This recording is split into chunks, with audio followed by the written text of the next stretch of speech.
નમસ્તે વિદ્યાર્થી મિત્રો, ધોરણ 12 વિષય રસાયણ વિજ્ઞાન, પ્રકરણ નંબર 5 પૃષ્ઠ રસાયણ વિજ્ઞાન. આજના વિડિયો લેક્ચરની અંદર આપનું હાર્દિક સ્વાગત છે. આજનો આપણો ટોપિક છે પરિક્ષેપિત કલા અને પરિક્ષેપિત માધ્યમની પારસ્પરિક ક્રિયાને આધારે વર્ગીકરણ. કલિલમય સોલનું પારસ્પરિક ક્રિયાને આધારે બે પ્રકારે વર્ગીકરણ કરી શકાય. એક તો દ્રવ અનુરાગી સોલ અને દ્રવ વિરાગી સોલ. દ્રવ અનુરાગી સોલ અને દ્રવ વિરાગી સોલ. અનુરાગી એટલે આકર્ષક અને વિરાગી એટલે અપાકર્ષક. આ પ્રકારના કલેલ છે એ પ્રવાહી સ્નેહી હોય, પ્રવાહી આકર્ષિત હોય. તેનો અર્થ થાય છે કે દ્રાવક આકર્ષિત. અનુરાગી એટલે શું થાય? આકર્ષિત અથવા પ્રવાહી ચાલક, પ્રવાહી સ્નેહી. હવે આમાં શું હોય? પરિક્ષેપિત કલા અને પરિક્ષેપણ માધ્યમ વડે આકર્ષણ હોય. એટલે બેને ભેગા કરી દો ને એટલે ડાયરેક્ટ શું મળી જાય?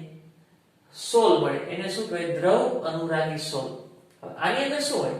દ્રવ વિરાગીની અંદર પરિક્ષેપિત કલા અને પરિક્ષેપણ માધ્યમ વચ્ચે અપાકર્ષણ હોય. પરિક્ષેપિત કલા અને માધ્યમ વચ્ચે અપાકર્ષણ હોય તો એને ભેગા નથી કરી શકાતા. તો આવા સોલને દ્રવ વિરાગી સોલ કહેવાય.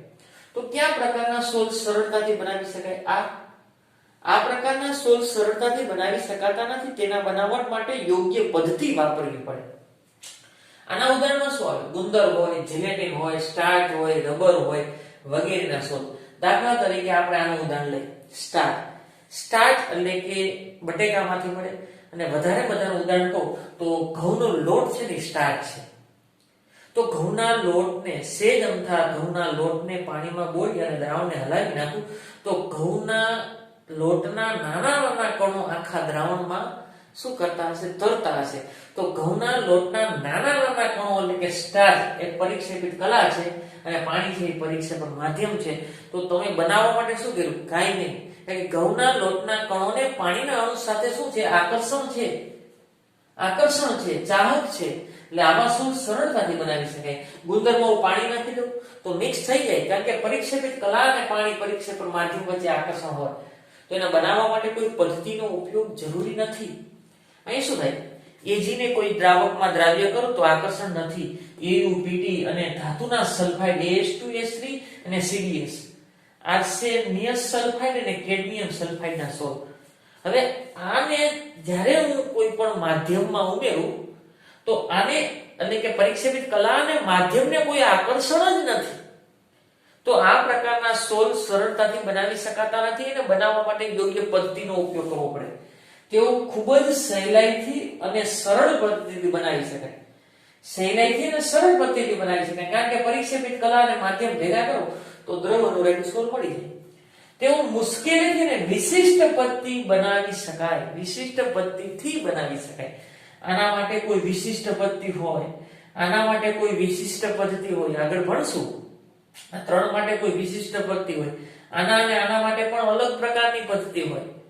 દરેક પદ્ધતિ દરેક માટે ઉપયોગી છે એવું જરૂરી નથી. એક તો મુશ્કેલીથી અને ચોક્કસ વિશિષ્ટ પરિસ્થિતિને અનુરૂપ જ આ કલિલમય સોલ બનાવી શકાય. સહેલાઈથી બનાવી શકાતા નથી, કારણ કે તેમની વચ્ચે અપાકર્ષણ છે. આગળ હવે આમાં શું થાય?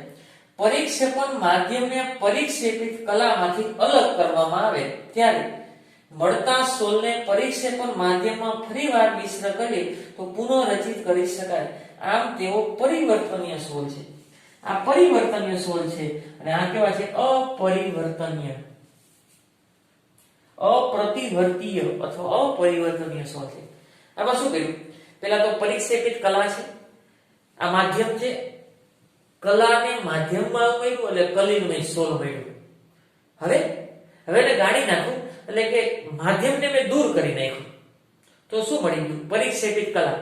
કલાની અંદર પાછું માધ્યમ ઉમેર્યું તો પાછું દ્રવ અનુરાગી સોલ મળી ગઈ, કારણ કે બંને વચ્ચે આકર્ષણ છે. પાછું માધ્યમ દૂર કરું તો પરિક્ષેપિત કલા મળી ગઈ. પાછું માધ્યમ ઉમેર્યું તો સોલ મળી ગઈ. તો પરિવર્તનીય સોલ કહેવાય. શું કહેવાય? પરિવર્તનીય સોલ. હવે અહીંયા બનાવવા માટે ચોક્કસ પદ્ધતિ વાપરી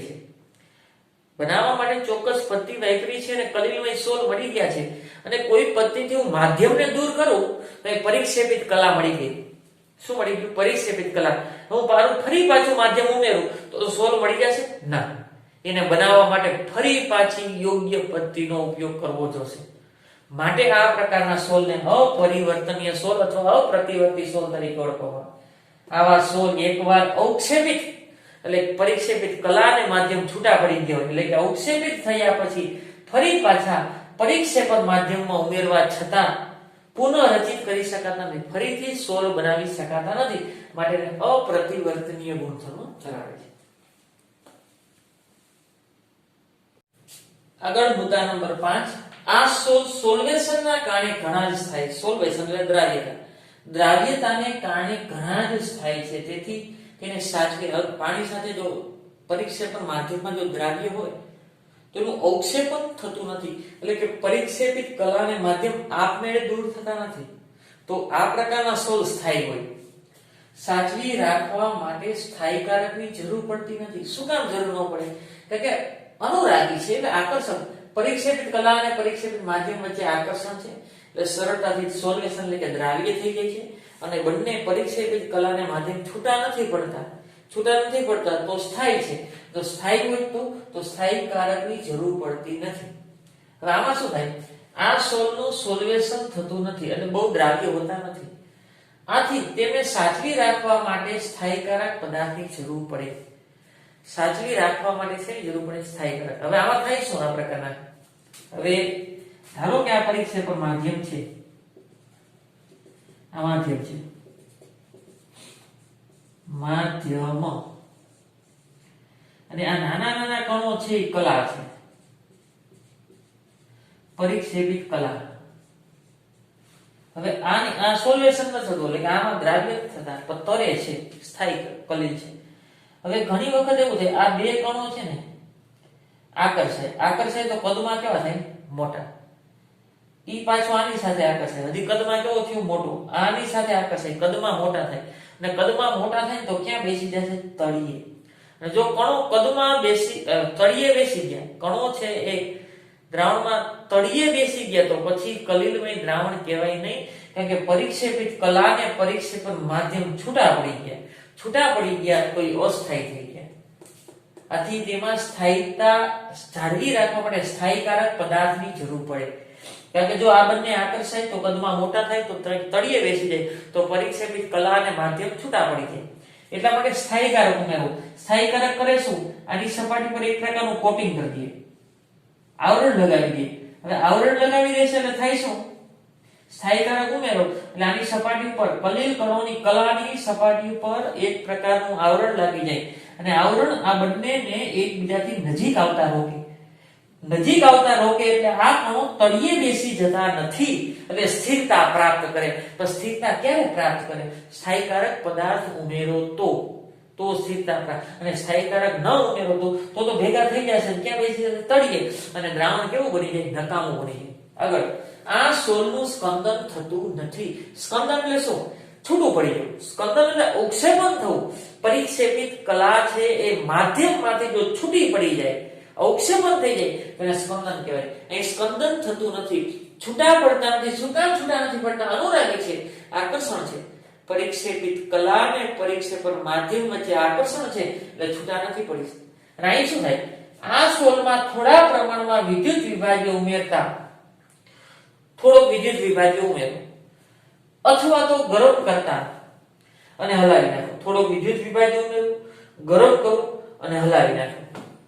તો આની સપાટી પર જો દાખલા તરીકે કોટિંગ હોય ને, આવરણ હોય ને, એ તૂટી જાય. વિદ્યુત વિભાજ્ય ઉમેરવું તો શું થાય? વિરુદ્ધ વીજભારને પોતાની તરફ ખેંચે. વિદ્યુત વિભાજ્ય ઉમેરવું તો આ કણ ઉપર વીજભાર છે, એ બીજા વિદ્યુત વિભાજ્યના વિરુદ્ધ વીજભારને પોતાની તરફ ખેંચે અને કદમાં મોટો થાય ગ્રાઉન્ડમાં ક્યાં બેસી? તળિયે. તો માધ્યમ ને કલા છૂટા પડી ગયા. આને શું કહેવાય? અવક્ષેપણ અથવા સ્કંદન કહેવાય. જો ગરમ કરો તો શું થાય? ગરમ કરો તો આની ઉપર જે સ્થાયીકારક ઉમેરેલો છે એ સ્થાયીકારક દૂર થઈ જાય તો બે કણો વચ્ચે આકર્ષણ થાય, કદમાં મોટો થાય, દ્રાવણમાં તળિયે બેસી જાય. પરિક્ષેપિત કલાને માધ્યમ છૂટા પડી જાય એને અવક્ષેપણ કહેવાય અથવા સ્કંદન તરીકે ઓળખવામાં આવે છે. આગળ વર્ગીકરણનો પ્રકાર. પરિક્ષેપિત કલાના કણોના પ્રકાર પર આધારિત વર્ગીકરણ. એમાં પેલું બહુ આણ્વીય કલિલ, બહુ એટલે વધારે, આમાં છે ને પરિક્ષેપિત કલાના કણો છે ને ખૂબ નાના હોય, એને એવા માધ્યમમાં ઉમેરું કે કણો છે એનો સમુચ્ચય એટલે કે સમૂહ બને, અને કણોનો સમૂહ બને ત્યારે એનું કદ જો કલિલ કણના ગાળામાં હોય તો આ પ્રકારના કલિલને શું કહેવાય? બહુ આણ્વીય કલિલ. કેટલાક પદાર્થના નાના કણો, પહેલા આ માધ્યમ છે, આ માધ્યમ છે, અને આ જે કણો છે ને એ કલિલ કણ કરતા નાના કણો છે. કલિલ કણ કરતા નાના કણો એને મારે કેમાં ફેરવવા છે? કલિલ કણના ગાળામાં ફેરવવા. કલિલ કદ કરતા નાના કણો એટલે કે 1 નેનોમીટર થી ઓછા, અને આના કદ છે 1 નેનોમીટર થી ઓછું, તો મારે 1 નેનોમીટર થી 1000 માં ફેરવવા. તો યોગ્ય દ્રાવકની અંદર હું દ્રાવ્ય કરું, દ્રાવક ઉમેરો છે,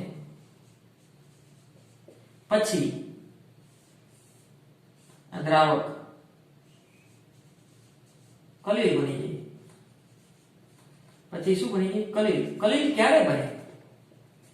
એક પરમાણુ છે, આયન છે, કણ છે, એનો સમુચ્ચય થાય, સમૂહ થાય. ધારો કે અહીંયા ભેગા થયા, અહીંયા ભેગા થયા, અહીંયા ભેગા થયા, એનો સમૂહ બનવા માંડ્યો. એનો શું બન્યો? સમૂહ.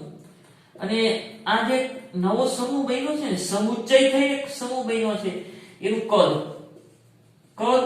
જો 1 નેનોમીટર થી 1000 નેનોમીટરના ગાળામાં હોય તો હવે કલિલ કદના ગાળામાં ફેરવાય છે.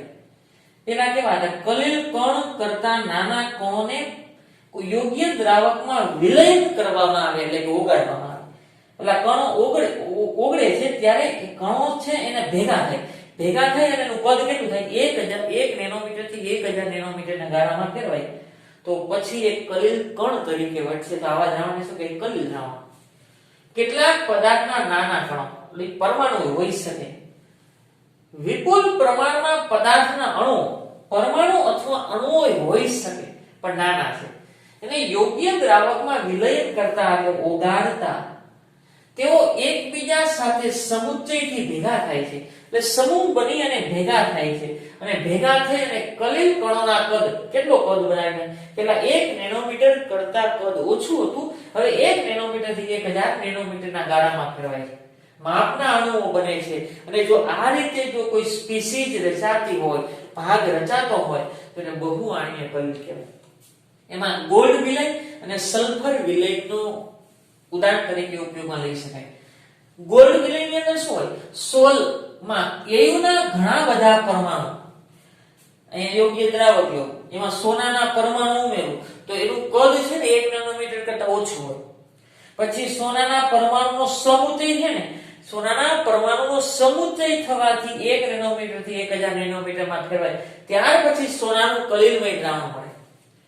આ સોલમાં એયુના ઘણા બધા પરમાણુનો સમુચ્ચય થઈને, પેલા ખાલી પરમાણુ છે તો કદ નાનું છે, પછી સોનાના પરમાણુનો સમુચ્ચય થઈને આ ગાળામાં ફેરવાય ને ત્યારે સોનાનું કલિલમય દ્રાવણ મળે. એવી રીતે સલ્ફરના સોલ, તો સલ્ફરના સોલ શું ધરાવે? એસાઇડના ઘણા બધા પરમાણુ અણુનો સમૂહ. આ એસાઇડનો અણુ છે, એસાઇડના અણુઓ છે પણ એ નાના છે, તો યોગ્ય દ્રાવકમાં વિલયન કરશો ત્યારે એનો સમૂહ બનીને આ ગાળામાં ફેરવાય છે ત્યારે સલ્ફરનું કલિલમય દ્રાવણ છે. આ સોલમાં એસાઇડના 1000 કે તેનાથી વધારે અણુઓ, ધારો કે 1 હોય તો એનું કદ નાનું છે. એસાઇડના 1000 કે તેનાથી વધારે, 1000 કે તેનાથી વધારે, અહીંયા પણ 1000 કે તેનાથી વધારે અણુઓનો ભેગા થાય ને ત્યારે કલિલ કણોના માપના કણો બનાવે છે. કલિલ એટલે કે 1000 અણુઓ જ્યારે ભેગા થાય ને ત્યારે 1 નેનોમીટર થી 1000 નેનોમીટરના કદ બને ત્યારે કલિલ ગાળામાં ફેરવાના. આવા કલિલો લાયોફિલિક પ્રકારના હોય. ફિલિક એટલે આકર્ષણ અને ફોબિક એટલે અપાકર્ષણ. આ પ્રકારના કલિલો લાયોફિલિક હોય. ફિલિક એટલે આકર્ષણ એટલે કે માધ્યમ સાથે આકર્ષિત હોય છે. લાયોફિલિક પ્રકારના હોય છે અને તેમના કણો વાંદરવાસ આકર્ષણથી જોડાયેલા હોય છે. વાંદરવાસ આકર્ષણ એટલે કે આ અણુને અને આ અણુને આકર્ષણ લાગતું હોય પણ એ આકર્ષણ બળનો સામનો કરતા હોય. આકર્ષણ બળ લાગતું હોય પણ આકર્ષણ બળનો સામનો કરે. જો આકર્ષણ બળનો સામનો ન કરે તો શું થાય? નજીક આવી જશે, કદમાં મોટા થઈ જાય, ક્યાં બેસી જાય? તળિયે. ગુરુત્વાકર્ષણ બળનો સામનો કરે.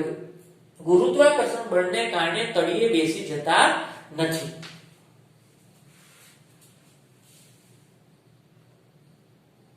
પરિક્ષેપિત કલાના કણોના પ્રકાર ને આધારે પેલું જોયું હતું બહુઆણીય કલિલ અને બીજું છે વિરાટ આણીય કલિલ.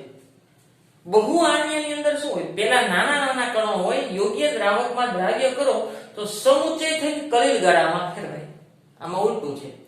વિરાટ આણીય કલિલ છે એટલે અણુની લંબાઈ વધારે હોય, એટલે કદમાં મોટા હોય, એટલે 1 નેનોમીટર કરતા મોટા હોય અને એને યોગ્ય દ્રાવકમાં વિલયન કરો તો તૂટીને નાના કણોમાં ફેરવાય, એટલે કે 1 નેનોમીટર થી 1000 નેનોમીટરના ગાળામાં ફેરવાય, એટલે કે કલિલ કદના ગાળામાં ફેરવાય. વિરાટમાં શું હોય? પોલિમરના અણુઓ હોય, પ્રોટીન છે, બરોબર, ઉત્સેચક છે. એ પ્રોટીન અણુઓ, પોલિમર અણુઓ છે, એને યોગ્ય દ્રાવકમાં દ્રાવ્ય કરો તો તૂટીને કલિલમય ગાળામાં ફેરવાય. તો આ પ્રકારની પ્રણાલીને વિરાટ આણીય કલિલ કહેવાય. કેટલાક વિરાટ અણુઓ એટલે કે પોલિમર યોગ્ય દ્રાવકમાં વિલયન એટલે કે ઓગાળવામાં આવે ત્યારે તેમના કદ કલિલમય કદના ગાળામાં બનતા હોય છે. તે પ્રણાલીને શું કહેવાય? વિરાટ આણીય કલિલ. કદમાં મોટા છે, વિરાટ અણુઓ છે, તૂટીને કલિલ કદના ગાળામાં ફેરવાય તો તેને વિરાટ આણીય કલિલ કહેવાય. એમાં બે પ્રકારના કુદરતી વિરાટ અણુઓ અને માનવ સર્જિત વિરાટ અણુઓ. કુદરતી કલિલો કુદરતી રીતે ઉદ્ભવતા વિરાટ અણુઓ જેવા કે કુદરતી રીતે ઉદ્ભવ સ્ટાર્ચ શેમાંથી મળે? વનસ્પતિમાંથી. સેલ્યુલર રૂ વનસ્પતિમાંથી. પ્રોટીન વનસ્પતિ અને પ્રાણીજન્ય બંને હોય. ઉત્સેચક અને જીલેટિન આ વનસ્પતિ એટલે કે કુદરતમાંથી મળે છે. વિરાટ અણુઓ છે, આણ્વીય દળ ઊંચા છે, કદમાં મોટા છે, યોગ્ય દ્રાવકમાં દ્રાવ્ય કરશો તો તૂટી અને કલિલ કદના ગાળામાં ફેરવાશે, તેને વિરાટ આણીય કલિલ કહેવાય. માનવ સર્જિત કલિલો માનવ સર્જિત અણુઓ જેવા કે પોલિથીન, પીઈ, નાયલોન 6 અને 6 પોલિસ્ટાયરીન એટલે કે પીએસ, સંશ્લેષિત રબર ની અંદર કોનો સમાવેશ થાય છે? સંશ્લેષિત રબર એટલે કે બુનાયસ અને બુનાયન, નિયોપ્રેન. આ બધા વિરાટ અણુઓ છે, યોગ્ય દ્રાવકમાં દ્રાવ્ય કરશો તો તૂટીને કલિલ કદના ગાળામાં ફેરવાય, તેને વિરાટ આણીય કલિલ કહેવાય. તેઓ ઘણા જ સ્થાયી હોય છે. આ સ્ટાર્ચ ને સેલ્યુલોઝ ને પ્રોટીન ને ઉત્સેચક ને જીલેટિન ને વિક્ષેપિત માધ્યમમાં ઉમેરતો તો એ ઘણા સ્થાયી છે અને ઘણી બાબતમાં સાચા દ્રાવણને મળતા આવે છે. ઘણી વખત સાચા દ્રાવણને મળતા આવે છે અને તેઓના અણુઓ છે મુખ્યત્વે પોલિમર હોય છે. આ બધા પોલિમર જ છે. તેના અણુઓ હંમેશા શું હોય? પોલિમર હોય છે. તેમના અણુઓ આણ્વીય દળ ઘણા ઊંચા હોય છે. આણ્વીય દળ શું કામ ઊંચું હોય? કારણ કે તે પોલિમર છે ને પોલિમરમાં લાંબી શૃંખલા હોય, વિરાટ અણુઓ હોય તો મોનોમર વધારે હોય તો આણ્વીય દળ કેવા હશે? ઊંચા. પરિક્ષેપિત કલાના કણોના પ્રકાર પર આધારિત વર્ગીકરણ. એની અંદર સમુચ્ચયિત કલિલ અથવા મિસેલ. કેટલાક પદાર્થ કે જે તેમની નિમ્ન સાંદ્રતાએ સામાન્ય વિદ્યુત વિભાજી તરીકે વર્તે છે. દાખલા તરીકે આ માધ્યમ છે, આ માધ્યમ પરિક્ષેપણ માધ્યમ. એની અંદર હું કોઈ પદાર્થ ઉમેરું તો એ પ્રબળ વિદ્યુત વિભાજનની જેમ વર્તે છે. પ્રબળ વિદ્યુત વિભાજનની જેમ એટલે કે છૂટા છૂટા થઈ જાય છે. દાખલા તરીકે હું LCl3 ઉમેરું, LCl3 તો શું થાય? અંદર શું થાય? Al3 પ્લસ અને 3Cl માઈનસ. જો એનું આયનીકરણ થતું હોય તો એને પ્રબળ વિદ્યુત વિભાજ્ય કહેવાય, એટલે કે છૂટા પડી જાય.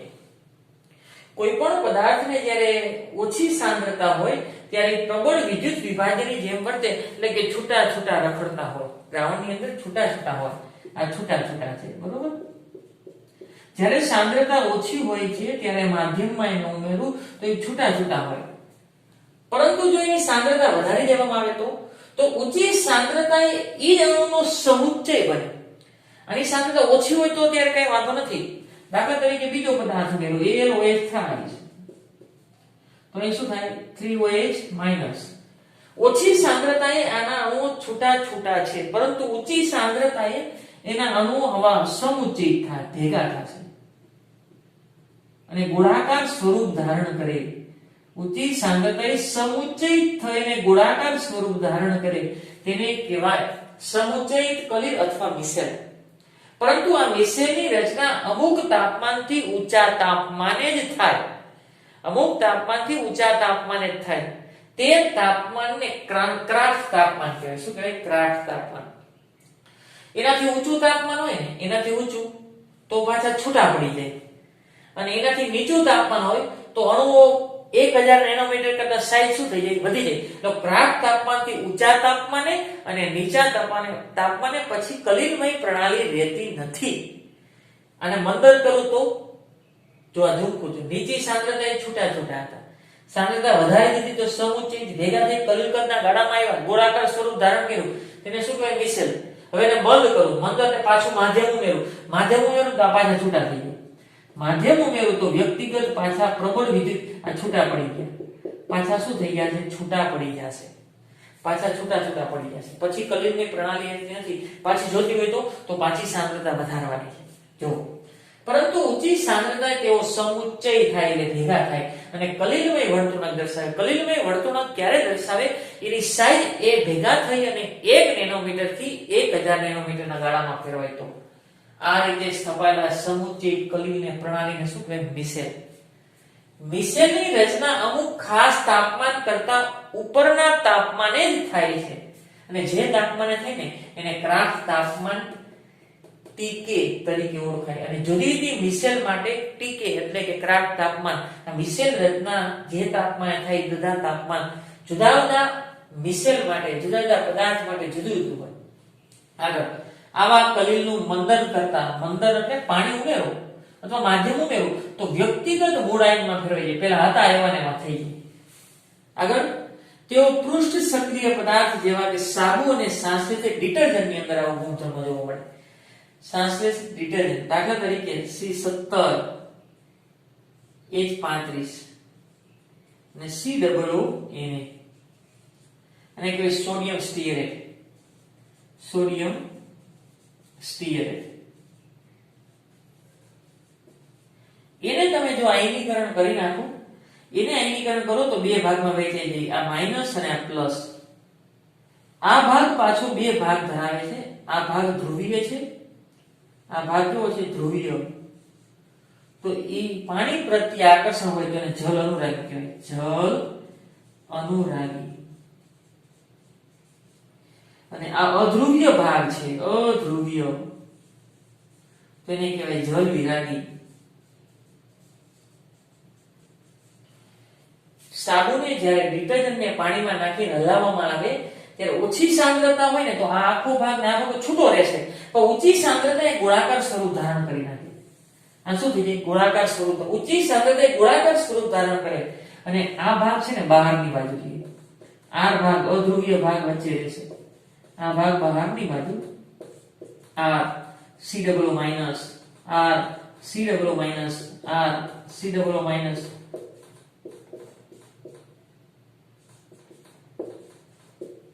અને મિસેલ કહેવાય. આ એક મિસેલ થઈ. આ એક મિસેલ ની અંદર આવા 1000 અણુ હોય. આવું ગોળાકાર સ્વરૂપ, ઓછી સાંદ્રતાએ છૂટા હોય. આખો ભાગ ને આખો ભાગ છૂટા હોય, ધનાય ગુણાય.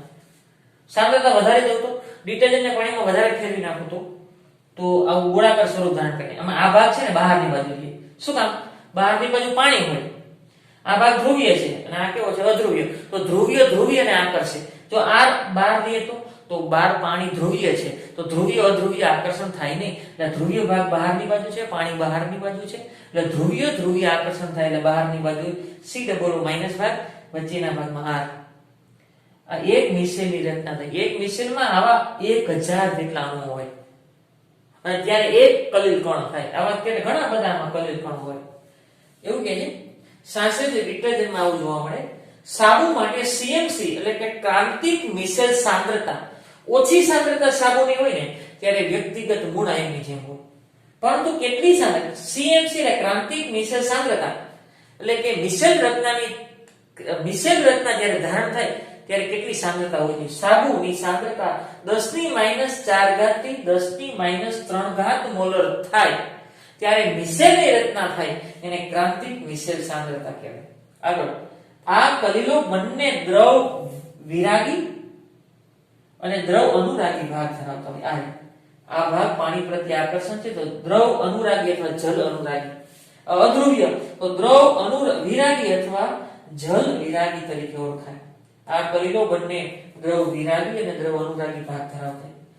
ટીકેથી એટલે કે ક્રાફ્ટ તાપમાન એટલે કે જે તાપમાને આ મિશ્રની રચના થાય છે અમુક તાપમાને થાય એનાથી નીચા તાપમાને કે ઊંચા તાપમાને વેર વિખેર થઈ જાય પછી કલીલ દ્રાવણ જોવા મળતું નથી. વસ્તુ